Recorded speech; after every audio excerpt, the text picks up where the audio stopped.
Hello dear students, बच्चों आज के इस वीडियो सेशन में हम क्लास 9th का साइंस का जो हमारा चैप्टर नंबर 8 है मोशन, उसका हम ये नेक्स्ट पार्ट करने जा रहे हैं, पार्ट नंबर 3। और आज हम देखेंगे बच्चों पिछले वीडियोस में हमने बच्चों कुछ डेफिनेशंस की थी। हमने डिस्प्लेसमेंट कर लिया था, क्या होता है डिस्टेंस, दोनों में क्या कंपैरिजन है, वेलोसिटी एंड स्पीड में क्या बेसिक फर्क होता है वो देखा था हमने। आज हम देखेंगे बच्चों एक्सीलरेशन क्या होता है। ओके, तो ये हमारा नेक्स्ट हमारी डेफिनेशन है क्या, एक्सीलरेशन। क्लियर? चलिए, तो बच्चों इससे पहले मैं बता दूं आपको हमने क्या क्या कर लिया था। हमने एक तो कर लिया था डिस्प्लेसमेंट, है ना, डिस्प्लेसमेंट। उसके बाद हमने किया था डिस्प्लेसमेंट, उससे पहले हमने डिस्टेंस किया था, ठीक। उसके बाद हमने किया था स्पीड, जिसको हम एवरेज स्पीड भी कहते हैं, ठीक। और फिर हमने किया था वेलोसिटी, ठीक है। हाँ, तो स्पीड में मैंने फॉर्मूला बताया था, स्पीड जो होता है हमारा एवरेज स्पीड क्या होता है, चेंज या total distance upon total time. जबकि एवरेज वेलोसिटी या वेलोसिटी निकालना हो तो ये होता है change in displacement upon time taken. समझ में आ गया? What is the change in displacement upon total time taken, ये होता है तो वेलोसिटी में यहाँ डिस्प्लेसमेंट आएगा, एवरेज स्पीड में यहाँ डिस्टेंस आएगा, क्योंकि ये स्केलर क्वांटिटी है, ये एक वेक्टर क्वांटिटी है, ठीक। चलो आज हम देखेंगे बच्चों एक्सेलरेशन क्या होता है। बेसिक मीनिंग समझा दूं मैं। कोई भी ऑब्जेक्ट कि यदि वेलोसिटी चेंज होती है, अब वेलोसिटी हमारी वेक्टर क्वांटिटी है, और वेलोसिटी वेक्टर क्वांटिटी का मतलब होता है क्योंकि ये वेक्टर है तो इसका एक तो मैग्नीट्यूड होगा और एक होगा इसका क्या, डायरेक्शन, ठीक है। तो यदि वेलोसिटी बदलनी हमको तो अकेला मैग्नीट्यूड बदल दूं तो वेलोसिटी बदल जाएगी, अकेले डायरेक्शन बदल दूं तो भी वेलोसिटी बदल जाएगी, और दोनों बदल दूं तो भी बदल जाएगी। समझ में आ गया? तो किसी भी प्रकार से यदि हम वेलोसिटी को चेंज कर लें तो जो मोशन है वो एक्सीलरेटेड मोशन कहलाता है। समझ में आ गया? तो फिलहाल हम देखेंगे यहाँ पे कि मैग्नीट्यूड को बदल करके वेलोसिटी कैसे बदली जाती है, फिर मैं बताऊंगा डायरेक्शन वाला बाद में हम देखेंगे, ठीक। और एक सेकंड में वेलोसिटी कितनी चेंज हो जाती है, चाहे वो बढ़ रही हो चाहे वो घट रही हो, ये प्रति सेकंड होने वाला जो बदलाव है वेलोसिटी के अंदर, इसी को कहते हैं एक्सेलरेशन। द इंक्रीज और डिक्रीज, तो दोनों के लिए मैं क्या शब्द यूज करता हूं, चेंज। तो change in velocity per unit time और per second is known as acceleration. Clear है? तो चलिए, तो क्या होता है एक्सेलरेशन, तो पहले मीनिंग लिखवा दूं फिर प्रॉपर डेफिनेशन लिखेंगे, ठीक है कि नहीं? क्या so what is meaning, change in velocity per second. तो प्रॉपर डेफिनेशन क्या है, it is defined as the rate of change of velocity. It is defined as the rate of change of velocity. Rate का मतलब होता है divided by time, ठीक है। So acceleration it is defined as क्या, change in velocity, कितनी बदली, upon time taken, upon time, कितनी तो बदली और कितने समय में बदली, ठीक है। ओके, लेट हम मान लेते हैं बच्चों, तो चेंज इन वेलोसिटी को मैं डिनोट कर रहा हूं डेल्टा वी से। डेल्टा मतलब होता है change and time T, okay. तो लेट हम मान लेते हैं बच्चों यू हमारे ऑब्जेक्ट की इनिशियल वेलोसिटी, इनिशियल मतलब होता है प्रारंभिक, शुरुआत में, ठीक है ना। और v हमारी कुछ समय बाद वेलोसिटी बदली t सेकंड्स के अंदर, और बदल करके हो गई ये, तो ये हमारी फाइनल वेलोसिटी, ठीक है। तो इन दोनों में बदलाव कैसे निकालेंगे, बाद वाली माइनस पहले वाली। मान लीजिए पहले वेलोसिटी 10 मीटर पर सेकंड है और बाद में तेज हो गई और 25 मीटर पर सेकंड हो गई, तो कितना बदलाव हुआ, बाद वाली माइनस पहले वाली। 15 चेंज हुई ना, तो हमेशा बाद वाली माइनस पहले वाली, ओके। अब उल्टा मान लीजिए अभी 30 है और बाद में 10 हो गई, अब बदलाव कैसे निकालेंगे, वही करना है, 10 में से 30 घटाना है, उल्टा नहीं करेंगे। चाहे बाद वाली छोटी हो कोई फर्क नहीं पड़ता, माइनस में आ जाएगी, नो प्रॉब्लम। समझ में आ गया? तो हमेशा चेंज कैसे निकाला जाएगा, final velocity minus initial velocity, ठीक है ना। चाहे कोई से भी बड़ी हो कोई से भी छोटी, उससे फर्क नहीं पड़ेगा, ठीक है। सो मुझे बताओ एक्सेलरेशन, हमको चेंज इन वेलोसिटी लिखना है, डेल्टा वी। तो चेंज मतलब बाद वाली वेलोसिटी माइनस पहले वाली वेलोसिटी अपॉन टाइम टेकन। ये हमारा बच्चों फॉर्मूला है एक्सेलरेशन का। समझ में आ गया कि नहीं? क्या अब इंपॉर्टेंट एक्सेलरेशन की यूनिट क्या होगी, ऐसा यूनिट वो देख लेते हैं बच्चों। वेलोसिटी और वेलोसिटी का अंतर निकालेंगे तो वेलोसिटी आएगी, जैसे होता है ना 5 मीटर में से 2 मीटर घटाया तो क्या आंसर आएगा 3 मीटर, 3 मीटर। तो मीटर मीटर को माइनस करने से मीटर में आंसर आता है। डिस्प्लेसमेंट का डिफरेंस डिस्प्लेसमेंट ही होता है। वेलोसिटी का जो डिफरेंस है वो वेलोसिटी में ही आएगा। तो दो वेलोसिटीज का difference will always be velocity. तो इसकी जो एसआई यूनिट है क्या होगी, ध्यान देते हैं, एसआई यूनिट। ऊपर वेलोसिटीज का बदलाव है तो आंसर वेलोसिटी में ही आएगा, और वेलोसिटी का यूनिट होती है मीटर पर सेकंड, मीटर पर सेकंड लिख दिया। और नीचे देखो टाइम भी है, और टाइम की ऐसे यूनिट होती है सेकंड। तो ये हो गया बच्चों मीटर अपॉन सेकंड स्क्वायर। तो इसी को हम लिख सकते हैं मीटर पर सेकंड स्क्वायर, या फिर मीटर एस, और ये ऊपर आ जाएगा तो -2। एक ही मतलब है दोनों का, समझ में आ गया? तो बहुत इंपॉर्टेंट चीज, वेलोसिटी जो होता है उसकी ऐसा यूनिट मीटर पर सेकंड होती है, और एक्सेलरेशन की होती है मीटर पर सेकंड स्क्वायर। ये ध्यान रखेंगे हमेशा, ठीक है कि नहीं? क्या तो ये था बच्चों एक्सेलरेशन। अब इंपॉर्टेंट चीज, टू केसेस। पहला केस क्या बताइए, यदि फाइनल वेलोसिटी बड़ी है इनिशियल वेलोसिटी से तो क्या। एट केस नंबर 2, यदि फाइनल वेलोसिटी छोटी है इनिशियल वेलोसिटी से, समझना। तो अगर v हमारा बड़ा है तो बड़े में से छोटा गया तो प्लस का आंसर आएगा, तो a इज पॉजिटिव। समझ में आ गया? देन इसको बोलते हैं एक्सेलरेशन, ठीक है।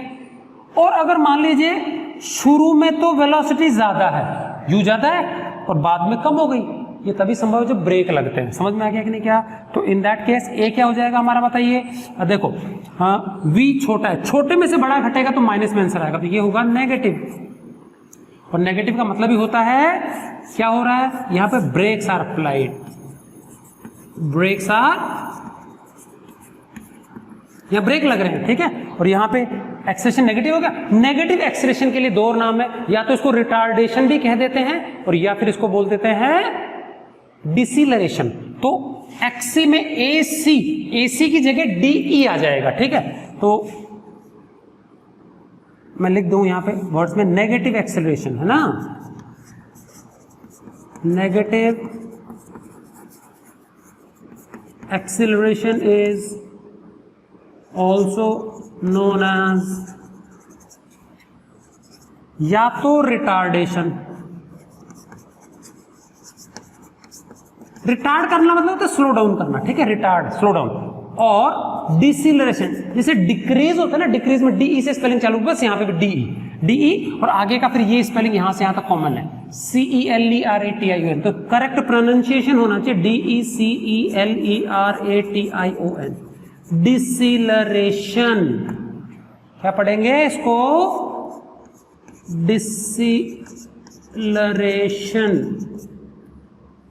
डिसिलरेशन, ये पढ़ना है। समझ में आ गया? तो गड़बड़ नहीं पढ़ेंगे इसको। एक्सीलरेशन ये है, डिसिलरेशन या फिर रिटार्डेशन, ये सिंपल वर्ड है, ठीक है। तो ये था बच्चों किसके बारे में, एक्सीलरेशन के बारे में। क्लियर है? सो किसी भी व्हीकल का, ऑटोमोबाइल का पर सेकंड वेलोसिटी में होने वाला चेंज, या तो वो इंक्रीज या वो डिक्रीज, ये कहलाता है acceleration. It can be negative, it can be positive, और ये क्या है, एक वेक्टर क्वांटिटी है। क्या है ये, वेक्टर क्वांटिटी, ठीक है। चलिए, तो ये था बच्चों हमारा एक्सीलरेशन वाला पार्ट। अब बच्चों इससे पहले कि हम आगे बढ़े, हम देख लेते हैं बच्चों कुछ कुछ ग्राफ देखेंगे हम। अलग अलग प्रकार के जो मोशंस होते हैं उनका ग्राफिकल रिप्रेजेंटेशन देखेंगे, ठीक है कि नहीं? क्या और सबसे पहले मैं बताऊंगा आपको यूनिफॉर्म मोशन को कैसे ग्राफिकली रिप्रेजेंट करना है, तो इसको आप अच्छे से नोट कर लेंगे। नेक्स्ट हम टॉपिक देखने वाले हैं graphical representation of uniform motion. बहुत इंपॉर्टेंट टॉपिक है बच्चों, graphical representation of uniform motion. आपको मैंने पहले यूनिफॉर्म मोशन की डेफिनेशन लिखवाई थी, एक बार उसको वापस रिकलेक्ट कर लेंगे। क्या होती है यूनिफॉर्म मोशन की डेफिनेशन?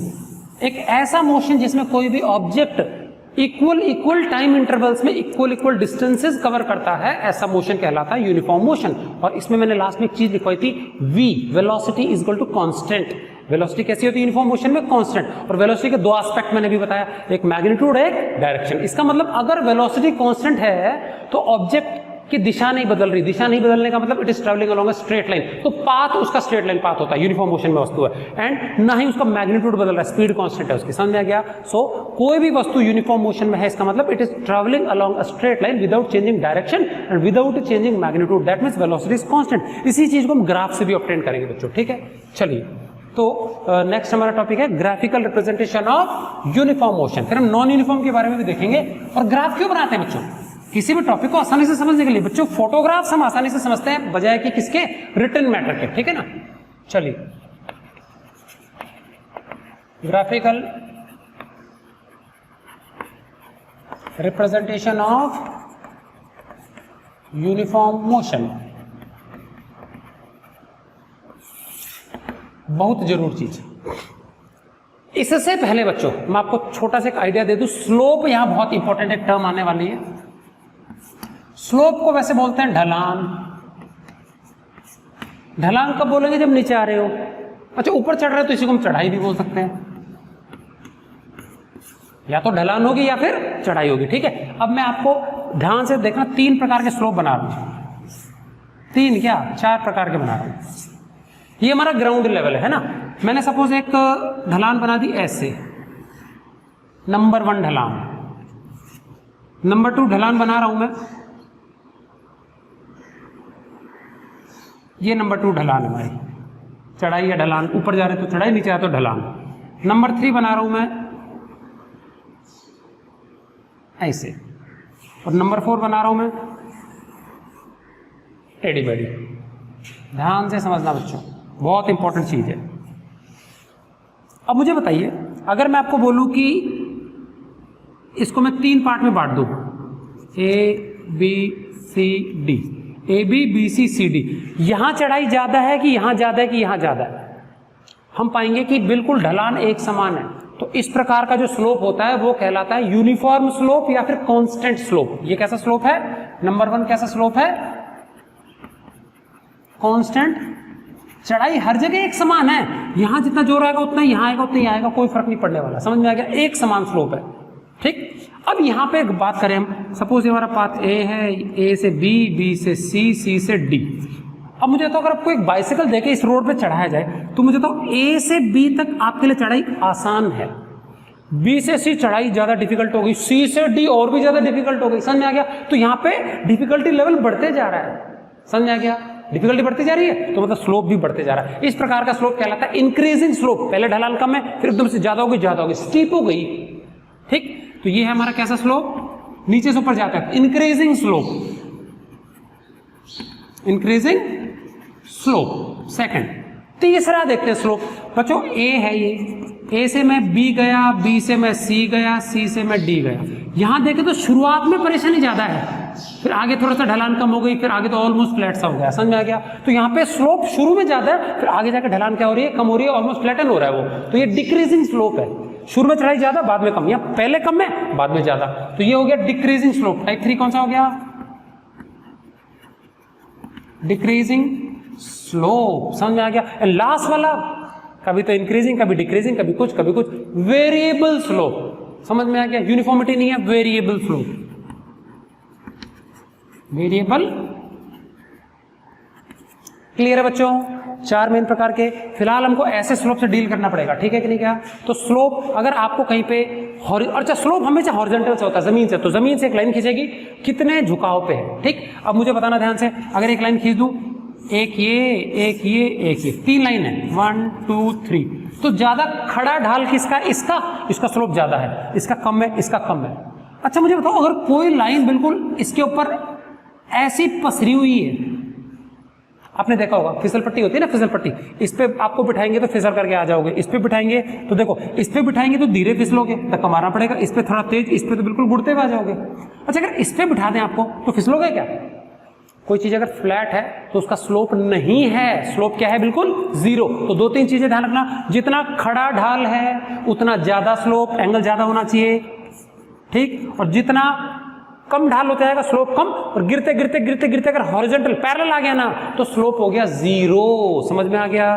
तो किसका स्लोप ज्यादा है, किसका स्लोप कम है। जितना जमीन से ज्यादा एंगल पे है उतना ज्यादा स्लोप होता है, जितना कम एंगल पे कम स्लोप, और अगर जमीन से बिल्कुल पैरेलल आ गया the slope will be zero. बहुत इंपॉर्टेंट चीज ध्यान रखेंगे स्लोप के बारे में, ये अभी आगे जानकारी हमारी आने वाली, बहुत काम पड़ेगा इसको। स्लोप को कैसे निकालते हैं, क्यों मैं स्लोप की बात कर रहा हूं, वो सब अभी हम डिस्कस करेंगे। तो स्लोप हमको बच्चों ग्राफ का बहुत इंपॉर्टेंट जानकारी देता है। चलिए, तो आज हम देखेंगे बच्चों यूनिफॉर्म मोशन का ग्राफिकल रिप्रेजेंटेशन, ठीक है। डेफिनेशन क्या कहती है, इक्वल डिस्टेंसेस ऑब्जेक्ट चलता है इक्वल इंटरवल्स ऑफ टाइम। तो हम क्या करते हैं, एक टाइम इंटरवल, टाइम सेकंड्स में है ना, और दूसरा डिस्प्लेसमेंट, ये मीटर में आएगा, ठीक है। तो बच्चों डिस्प्लेसमेंट क्या होता है, ओरिजिन से दूरी, ओरिजिन से दूरी। तो इमेजिन करते हैं टाइम t इक्वल टू 0 पे ऑब्जेक्ट ओरिजिन पे ही पड़ा हुआ है। कहां पड़ा हुआ है, ओरिजिन से दूरी 0 है, ठीक। अब हम टाइम इंटरवल 2-2 सेकंड के लेते हैं। सपोज यहाँ पे 2 सेकंड बीत गए, 2 क्या 2 4 सेकंड बीत गए, 6 8 10, ये हमारे टाइम है, ठीक। सो 2 सेकंड जैसे बीते, सपोज ऑब्जेक्ट चला गया ओरिजिन से 5 मीटर की दूरी पर, तो 2 सेकंड में 5 चला।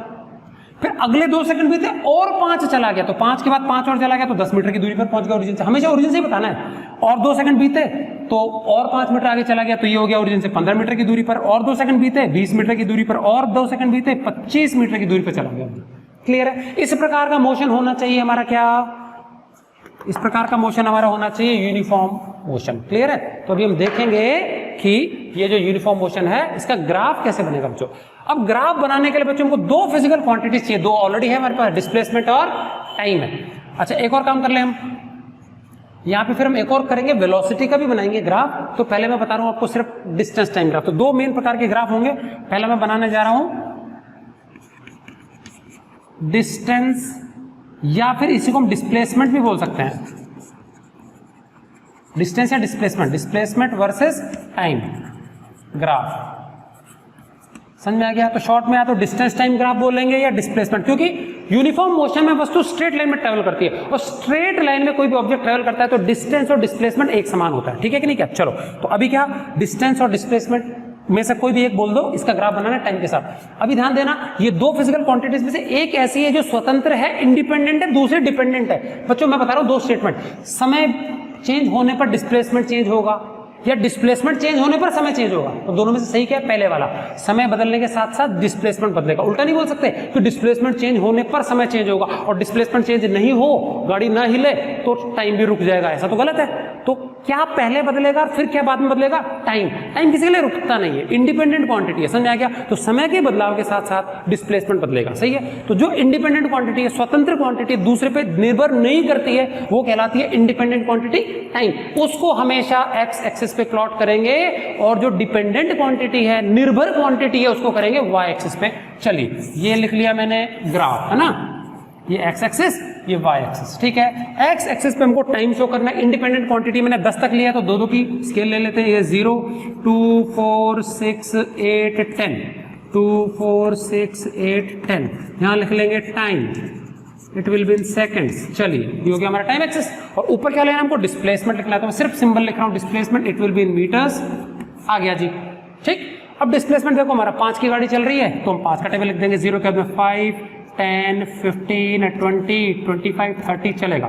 5 10 15 20 25 एंड 30। क्लियर। अब ध्यान से सुना, प्लॉट करना है हमको, फिर देखते हैं क्या आता है, कैसे आता है। 0 पे 0, टाइम एक्सिस में 0 पे डिस्प्लेसमेंट 0 है, तो पहला पॉइंट तो यही प्लॉट हो जाएगा। उसके बाद 2 सेकंड पे वस्तु 5 मीटर दूर चली गई, ये 2 सेकंड रहा, ये 5 रहा, तो प्लॉटिंग होगी यहां पर। 4 सेकंड के अंत पे ऑब्जेक्ट चला गया 10 मीटर की दूरी पर, ये रहा 4 सेकंड और ये रहा 10। उसके बाद क्या, 6 सेकंड की दूरी पर, 6 सेकंड के अंत पे 5 मीटर की दूरी पे, 15 मीटर की दूरी पे चला गया। देखो ये रहा 6 के एंड पे 15 मीटर, तो 15 मीटर वाली लाइन ये रही और 6 वाली ये रही, ऑब्जेक्ट यहां आ गया, ठीक। और 8 सेकंड्स के एंड पे कहां चला गया वो, 20 मीटर्स। एंड लास्ट वाला कहां चला गया वो, 10 सेकंड के एंड पे 25 मीटर। समझ में आ गया। तो यदि हम देखें बच्चों, इन पॉइंट्स को प्लॉट करें ना, we will get a straight line graph, we will get a straight line graph, जो कि ओरिजिन से होकर के गुजरेगा। समझ में आ गया। ये बन गया। अब मैं थोड़ा सा लाइनों को मिटा रहा हूं,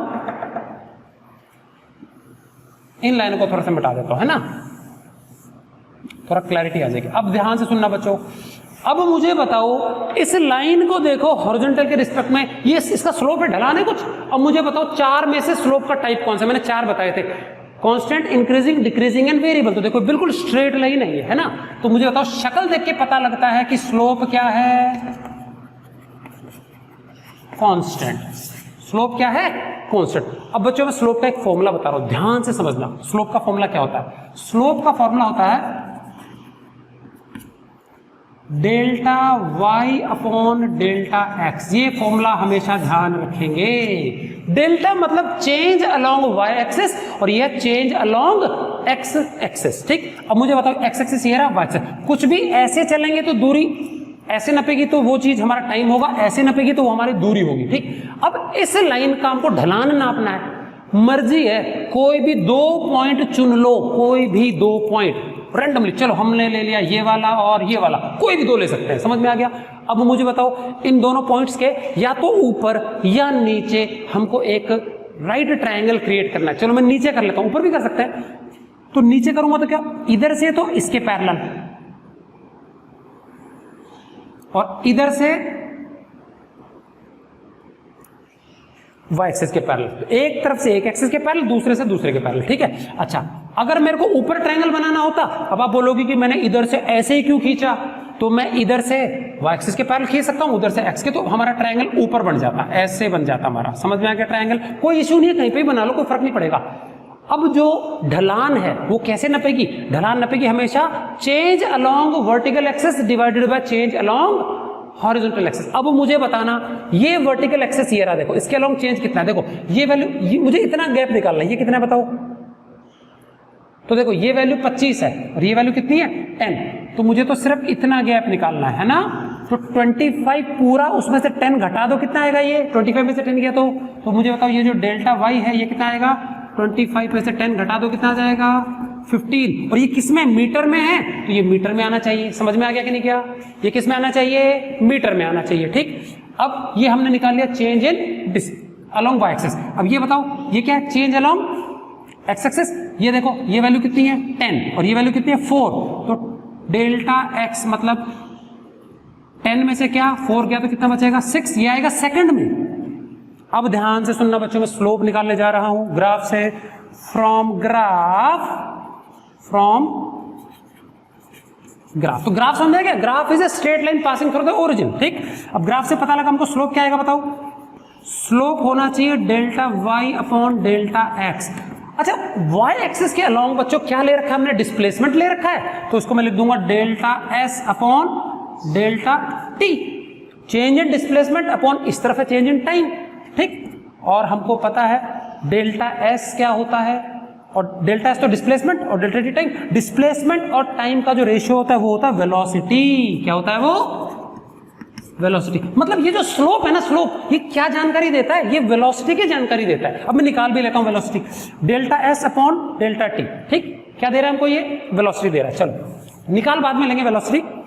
तो मुझे बताओ यहां स्लोप से क्या मिला हमको, वेलोसिटी मिला, समझ में आ गया। और ये कह रहा है slope is equal to constant, तो इसको हम मान लेते हैं, देखो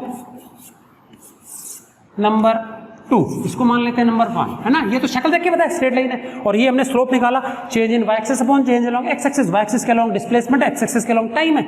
और ये चीज रेशियो हमने डेफिनेशन पढ़ा है, rate of change of displacement is velocity.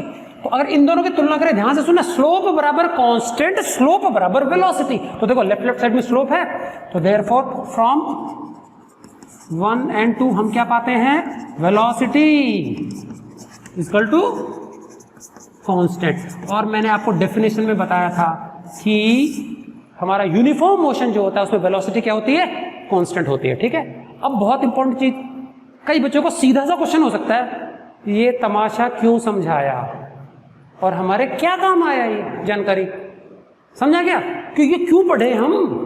तो सीधा सा बात है, आपको अगर मैं कोई गाड़ी जा रही है और मैं आपको 100-200 शब्दों में उसके मोशन के बारे में डिस्क्राइब करूं, पहले तो ऐसे गई, फिर इधर बढ़ा वेलोसिटी, इधर मुड़ी, ये को मतलब डिस्क्रिप्शन आपको पढ़ के समझ में आएगा। कितना अच्छा हो कि हम एक क्षण में फोटो देखते बता दें कि ये तो ऐसे जा रही है गाड़ी। अब सुनना ध्यान से, स्लोप क्या देता है, क्या देता है? वेलोसिटी। अब ध्यान से सुनना, 3 गाड़ियां हैं रोड पे चल रही, ए बी सी, ये डिस्प्लेसमेंट है, ये टाइम है। समझना मेरी बात, डायग्राम का क्या फर्क है? डिस्प्लेसमेंट टाइम ग्राफ बना दिया। गाड़ी ए का स्लोप ऐसा है, गाड़ी बी का ऐसा है और गाड़ी सी का ऐसा है। ढलान से पता लग रहा है किसका ढलान कम किसका ज्यादा, इसका कम इसका ज्यादा इसका ज्यादा। जिसका स्लोप ज्यादा, और स्लोप हमको देता है वेलोसिटी, उसकी वेलोसिटी ज्यादा। ये तेज चल रही है, ये धीरे चल रही है और भी धीरे चल रही है। समझ में आ गया? ये बैलगाड़ी है, ये स्विफ्ट डिजायर है और ये रोल्स रॉयस है। समझ में आ गया? तो स्पीड का फर्क है। तो अगर सपोज हमको शक्ल दिखा दे खाली कि क्या इनमें से तेज कौन सी धीरे कौन सी, ऐसा आपको ग्राफ का क्वेश्चन भी है पीछे। अगर आप देखोगे ना टेक्स्ट बुक के पीछे एक ग्राफ का क्वेश्चन है, लाइनें बनी हुई है, कौन किसको क्रॉस करेगी, कौन तेज कौन धीरे, सबसे तेज कौन सबसे धीरे कौन, तो स्लोप की तुलना करनी पड़ेगी। समझ में आ गया? तो इस पूरे डिस्कशन का निष्कर्ष क्या है? किसी भी यूनिफॉर्म मोशन में या किसी भी मोशन में डिस्प्लेसमेंट टाइम ग्राफ का जो स्लोप है वो क्या देता है? वो देता है वेलोसिटी। एक लाइन लिख लेंगे, इसके साथ हम खत्म कर रहे हैं हमारा लेक्चर। क्वेश्चन छोटा सा बना लेंगे, what does the slope of displacement versus time graph give. समझ में आ गया? और स्लोप का फॉर्मूला हमेशा याद रखना, change along Y axis upon change along X axis, simple. तो डिस्प्लेसमेंट टाइम ग्राफ का जो स्लोप है वो क्या देता है? It gives velocity. ठीक है, इसके बाद हम एक और तरह का ग्राफ देखेंगे, वेलोसिटी टाइम ग्राफ। उसमें स्लोप अलग चीज देता है। भाई ग्राफ चेंज हो गया तो स्लोप चेंज हो गया। ठीक है, वो हम बाद में देखेंगे। तो आप इसको अच्छे से समझ के आप लोग नोट कर लेंगे, ज्यादा लेंदी हो जाएगा नहीं तो वीडियो। उसके बाद हम नेक्स्ट वीडियो में डिस्कस करेंगे velocity time graph. Okay, thank you, good bye.